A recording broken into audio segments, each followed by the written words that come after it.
Welcome sa Nihon Anime, kung saan tatalakayin natin ang isa sa pinakasikat at pinakaastig na anime ngayon, Sakamoto Days. Nag-umpisa ang Chapter 1 sa pagpapakilala kay Taro Sakamoto, isang legendary assassin na kinukonsiderang the greatest hitman of all time. Ipinakita na nasa loob siya ng isang gusali, at maraming assassin ang gustong pumatay sa kanya. Pero biglang, boom! Walang kahirap-hirap niyang pinabagsak ang lahat ng assassin gamit lang ang kanyang kakayahan at bilang bihasang assassin. Ngunit sa di inaasahang araw, habang nasa isang grocery store si Mr. Sakamoto, biglang may bumati sa kanya na isang babae. At doon na in love si Mr. Sakamoto. Pagkatapos ay nagretiro na si Sakamoto bilang assassin, kinasal. At nagkaroon sila ng isang anak, habang di namamalayan si Sakamoto ay tumaba. Sa pagpapatuloy ng chapter may isang binatang lalaki ang nakatayo sa labas ng grocery store na pagmamay-ari ni Mr. Sakamoto. Wika ng binata na, "Hinahanap kita Mr. Sakamoto." Sa loob naman ng grocery store may isang bata na nakikipagpastahan kay Mr. Sakamoto na kung matamaan niya ang target makakakuha siya ng libreng inumin. Agad na naghanda ang bata pero hindi neto natamaan ang target. Ipinakilala sa kwento ang asawa ni Mr. Sakamoto na si Aoi Sakamoto. Pero hindi pa rin sumusuko ang bata, gusto niya pang subukan tamaan ang target. Ngunit sa hindi inaasahang aksidenteng nahulog sa bag ng bata ang isang bote ng ink na dahilan kung bakit natapon ito sa pantalon ng isang customer. Nagalit naman ang customer at akmang susuntukin na neto ang bata. Tinanong naman ni Aoi Sakamoto si Mr. Sakamoto kung ano ang gagawin nila. Nang susuntukin na sana ng customer, agad netong pinigilan ni Sakamoto, at biglang sinaksak ng ballpen ni Mr. Sakamoto ang customer. Pero ang pagsaksak ni Sakamoto ay nasa isip niya lang pala. Nag-alala si Sakamoto kasi muntik niya na talagang saksakin ang lalaki. Bigla namang may nagsalita, yun pala ang lalaking nakatayo kanina sa labas ni grocery store. Mahusay. Sinaksak mo ang carotid artery niya na gamit lang ang isang ballpen. Nagpakilala naman ang lalaki na siya ay si Shin, isang hitman. Kasamahan dati ni Sakamoto. Sa sumunod na pahina ng chapter biglang binali ni Sakamoto ang leeg ni Shin. Gulat namang sabi ni Shin na bakit mo ako sinubukang patayin. Ako si Shin, nagtatrabaho ako sa'yo dati. Napatanong naman si Sakamoto kung nakakabasa daw ba ng isip si Shin. Pagkatapos umupo si Sakamoto at Shin. Sinabihan naman ni Shin si Mr. Sakamoto na bumalik na sa mundo ng assassin dahil nagsinasayang lang umano ni Sakamoto ang kanyang talent sa pagpatay at tumabapada ito. Sinagot lang ni Sakamoto ni Shin na di na siya babalik sa pagiging hitman. Nainis naman si Shin sa sagot ni Sakamoto at tumayo. Wala namang pake si Mr. Sakamoto sa sinasabi ni Shin. Kumakain lang ito ng instant ramen. Tinanong naman ni Shin si Sakamoto kung pwede ba daw siya manigarilyo. Nang sisindihan na sana ni Shin ang kanyang sigarilyo bila namang nahati ang sigarilyo. Gulat si Shin habang si Sakamoto ay tinuturo ang sign na no smoking. Gulat at natakot si Shin na wika niya pa. Sobrang bilis, sabi naman ni Sakamoto sa kanya na kahit tumaba na ako, kayang-kaya kitang patayin. May isa namang lalaki na nakasakay sa isang bisikleta na tinatawag si Sakamoto. Pumunta naman kaagad si Sakamoto at sinamahan siya ni Shin. Humingi pala ng tulong ang tao kanina kay Sakamoto para putulin ang mga sanga ng puno. Ipinakita naman na tinutulungan ni Sakamoto ang mga tao sa kanilang lugar. Pero si Shin ay hindi pa rin naniniwala na nagbagong buhay na si Mr. Sakamoto. Nang paalis na si Shin, kinausap niya si Sakamoto. Ang bagong Sakamoto daw ay nakakatawa. Nang nagsisilita pa sana si Shin, biglang tumama sa kanyang ulo ang laruan na pana ng bata kanina. Ikinainis naman ni Shin ito at agad na itong umalis. Sa sasakyan naman ni Shin, napaisip siya, 5 taon na nung huli silang nagkita ni Mr. Sakamoto at naging malambot nada ito. Ngunit sa isip ni Shin, astig pa rin daw si Sakamoto. Hinampas naman ni Shin ang kanyang ulo sa steering wheel ng kanyang kotse na sabi sana daw ay muli silang magkatrabaho ni Sakamoto.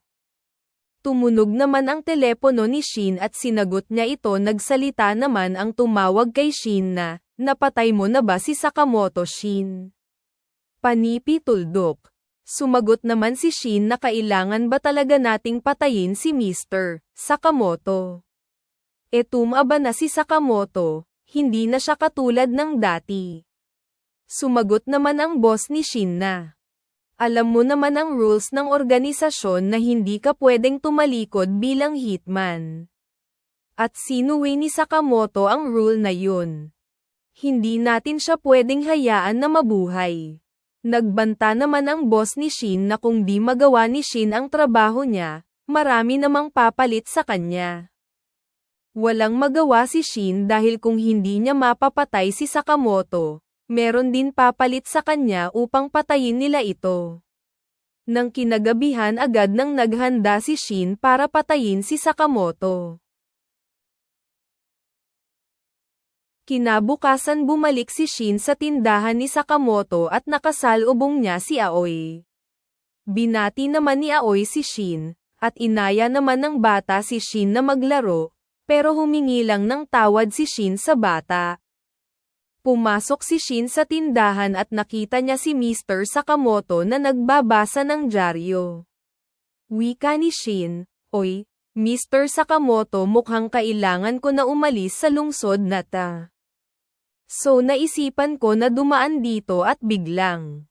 Binaril ni Shin si Mr. Sakamoto, ngunit nagbato si Mr. Sakamoto ng candy na tumama sa bala, dahilan kung bakit di nataman si Mr. Sakamoto. Napatanong naman si Shin sa kanyang sarili, pinalis niya ang bala gamit lang ang isang normal na candy. Pero habang nag-iisip pa si Shin, bigla namang may paparating na ice pop na sentro sa kanyang ulo. Nagawa namang ilagan ni Shin ang ice pop. Ngunit nung babarilin niya na sana ulit si Mr. Sakamoto, bigla naman itong nawala. Sa isip naman ni Shin na, hindi ko mabasa ang isip niya. Dahil sa mga daga sa tindahan. Habang si Mr. Sakamoto ay nagtatago sa likod ng istante. May isang lastiko sa kamay si Mr. Sakamoto. Nagagawin niya na isang slingshot. Inaasinta naman ni Mr. Sakamoto si Shin. Sakto namang nakita ni Shin ang gagawing atake ni Mr. Sakamoto at nagawa niyang umilag. Gumanti ng atake si Shin, ngunit binato lamang siya ni Mr. Sakamoto ng cream puff. Agad namang pinunasan ni Shin ang kanyang mukha dahil sa cream puff na binato ni Sakamoto, ngunit di namalaya ni Shin na nasa likod niya na pala si Mr. Sakamoto. Nung akmang hahanapin na ni Shin si Mr. Sakamoto, nagulat si Shin nang biglang sinipa siya ni Mr. Sakamoto, dahilan kung bakit tumalsik si Shin at nasira ang istante ng mga paninda ni Sakamoto. Sa sunod na pahina ng chapter, nagising si Shin na may benda ang katawan. Tuwang-tuwa naman ang anak ni Sakamoto dahil gising na si Shin. Napatanong si Shin kung nasaan siya. At napagtanto ni Shin na nasa second floor siya ng tindahan ni Mr. Sakamoto. Tinanong naman ni Aoi si Shin kung gusto ba ni Shin na dito na maghapunan. Napatanong naman si Shin kung magkano ang isang serve ng pagkain, habang pinagmamasdan ni Shin ang pamilya Sakamoto na masayang kumakain. Naisip naman ni Shin na baka may lason ang pagkain na binigay sa kanya, ngunit maluha-luha si Shin dahil napakasarap ng pagkain na binigay sa kanya. May tanong naman sa isip ni Shin. Ano ba tong pakiramdam na to? Sa tagal niyang hitman, hindi niya pa daw iyon nararanasan. Napagtanto ni Shin na ang dahilan kung bakit di na pumapatay si Mr. Sakamoto ay para protektahan ang kanyang pamilya. Matapos kumain nila Shin, nagpasalamat naman ito kay Sakamoto sa pagpapakain sa kanya. Hindi naman nagsalita si Mr. Sakamoto at tinuro lang ang signage na nakadikit sa kanyang tindahan na "Please come again." Sa sumunod naman na pahina, pumunta si Shin sa hideout ng kanyang boss. Dahil gusto niya itong makausap. Nalaman ng boss ni Shin na di pala napatay ni Shin si Mr. Sakamoto. Pero laking gulat ng boss ni Shin at mga assassin na nasa warehouse na nang biglang lumuhod si Shin. Nagmakaawa si Shin na hayaan na si Sakamoto na mabuhay. Tanong naman ng boss, bakit ka nagmamakaawa sa akin, Shin? At bakit mo pinoprotektahan si Sakamoto? Ang sagot lang ni Shin, dahil may tahanan na si Mr. Sakamoto. Tugon ni Shin na, kung meron man ang may managot, ako yun. Basta hayaan niyong mabuhay si Mr. Sakamoto. Tinanong naman ng boss kung bakit yun gagawin ni Shin. Sumagot si Shin, kabayaran sa kasalanan kong pagtangkang patayin ang aking idolo. Sumang-ayon ang boss, at inutusan niya si Shin na magpakamatay. At hahayaan niyang mabuhay si Sakamoto. Nagsalita naman ang boss sa isip niya, sige Shin, magpakamatay ka. Isang kang tanga. Narinig naman yun ni Shin. Napasabi ang boss na nakalimutan niyang nakakabasa ng isip si Shin. Makikita naman si Sakamoto na nasa kanyang tindahan habang may pinapakinggan sa kanyang headphones. Biglang may pinindot si Mr. Sakamoto sa kanyang cash drawer. At bumukas ang isang lihim na silid, na punong-puno ng mga armas, bala, granada at iba pa. Mabalik kay Shin ay nagtatago sa mga kalaban. At wala na itong bala. Sinabihan naman ng boss ang mga tauhan niya na si Shin ay nakakabasa ng isip. Nagbabala naman ang boss na huwag masyadong didikit kay Shin dahil mababasa neto ang iniisip nila. Habang nakikipag-barilan si Shin, di inaasahang nataman siya sa kanyang hita at na-corner na siya ng mga hitman. Biglang nagpakita si Mr. Sakamoto at ginamitan niya ng taser ang mga hitman. Ikinagulat naman ni Shin ang pagdating ni Mr. Sakamoto. Nakita ng boss si Sakamoto at agad niyang inutusan ang kanyang mga tauhan para patayin si Sakamoto. At eto na nga nang susugurin na ng mga hitman si Sakamoto. Ay walang ka-effort niya itong pinatumba. Napatanong na lang ang isa sa mga hitman kung ano ang nangyari. Nang may susubok na saksakin si Mr. Sakamoto sa likod gamit ang isang kutsilyo. Pasimple lang. Hinawakan ni Sakamoto ang kamay ng hitman. At siniko ito sa muka. Napagtanto ng mga assassin na lugi sila pag isa-isa sila na atake kay Sakamoto. Kaya napagkasunduan nila na umatake ng sabay. Pero biglang nagdash si Mr. Sakamoto ng napakabilis at nagawang mahati ni Mr. Sakamoto ang kanilang mga baril. Kasabay nito inatake ni Sakamoto ang boss. Bilib naman si Shin sa ginawa ni Mr. Sakamoto. Bigla namang naalala ni Shin kung bakit alam ni Mr. Sakamoto kung nasan si siya at habang may sasabihin pa si Shin. Binigay ni Mr. Sakamoto ang baril neto. Tumalsik naman sa baril ang isang GPS. Sa isip naman ni Shin, wag mo sabihin na kahapon nung naglalaban kami. Sinabi naman ni Shin kay Sakamoto na hindi talaga si Sakamoto nagtitiwala sa kanya. Umalis naman si Sakamoto. Habang nagsisilite si Shin, hinagis naman ni Mr. Sakamoto ang isang apron. Nagtaka naman si Shi. Ngunit sinabihan lamang siya ni Mr. Sakamoto na 800 yen kada oras o 850 kada oras. At dadagdagan niya pag may overtime. Nanlaki naman ang mata ni Shin. Walang nagawa si Shin sa alok niya. Kinabukasan si Shin at Sakamoto ay nagbabantay ng tindahan habang ang bata ay masayang naglalaro.